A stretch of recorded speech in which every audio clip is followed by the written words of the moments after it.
Esse acontecimento, onde Jesus acalma a tempestade, aparece nos 3 evangelhos sinópticos: Mateus 8, 23, 27, Marcos 4, 35, 41 e Lucas 8, 22, 25.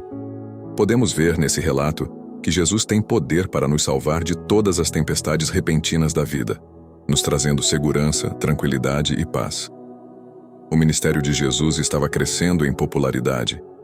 Certo dia, após realizar muitos milagres e ensinar o povo na região de Cafarnaum, sendo já tarde, Jesus convocou seus discípulos para irem para o outro lado do mar da Galileia. O lado oriental do lago, como é chamado por alguns, era pouco habitado. Talvez Jesus quisesse se afastar das multidões para descansar e conversar com os seus discípulos. Então, Jesus se despediu do povo, entrou no barco e os discípulos seguiram com ele. Conforme o relato de Marcos, outros barcos também os acompanhavam. De repente começou a soprar um vento muito forte e uma grande tempestade agitou o mar, de tal maneira que as ondas começaram a cobrir o barco. O mar estava tão agitado e violento que aterrorizou até mesmo pescadores experientes como Pedro, André, Tiago e João, que trabalharam naquele lugar e conheciam muito bem aquelas águas.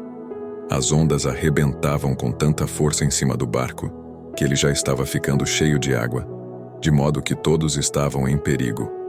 Surpreendentemente, enquanto eles estavam atravessando o mar, Jesus dormia na popa, à parte de trás do barco, sobre uma almofada.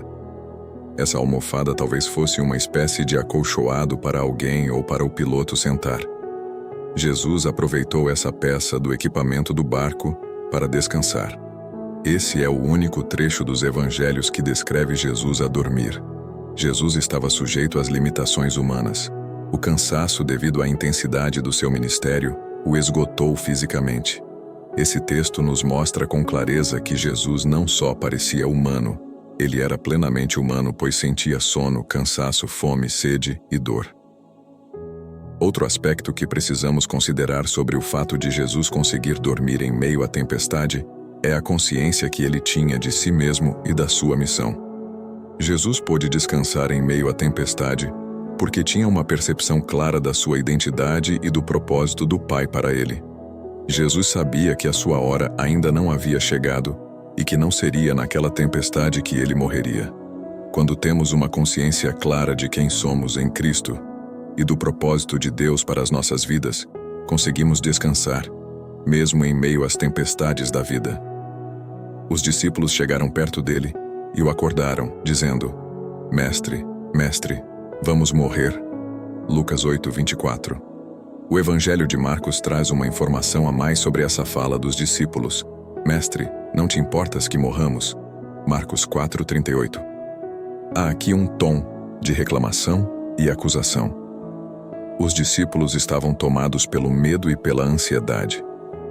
A falta de confiança em Jesus os levou ao desespero. Muitas vezes, quando somos atingidos por uma tempestade na vida e a nossa confiança no Senhor não está tão firme, também temos a tendência de realizar esse mesmo questionamento: não te importas, Deus? Quando isso acontece, é importante lembrarmos que o Senhor está no controle de tudo.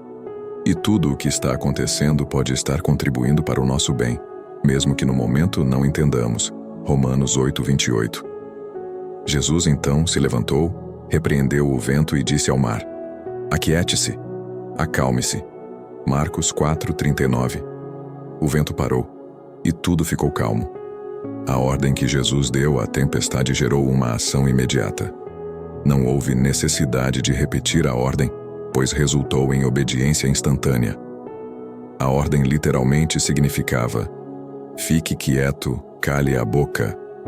Uma crença antiga afirmava que as tempestades poderiam ser causadas por demônios, que também tinham poder para provocar outros efeitos sobre a natureza. Alguém poderia pensar, então, que a calmaria repentina do vento e das águas aconteceu porque Jesus repreendeu a força demoníaca por detrás da tempestade. Entretanto, apesar disso ser uma possibilidade, não parece ser esse o caso aqui. O fato de Jesus ter repreendido o vento e o mar como se fosse uma pessoa também não é base suficiente para afirmarmos isso. O poder do Messias explicado. Esse acontecimento nos mostra que Jesus tinha o poder sobre os elementos da natureza, o que era algo ainda maior do que o controle sobre os poderes demoníacos. Jesus é o Criador do universo e, naturalmente, pôde controlar as forças da natureza.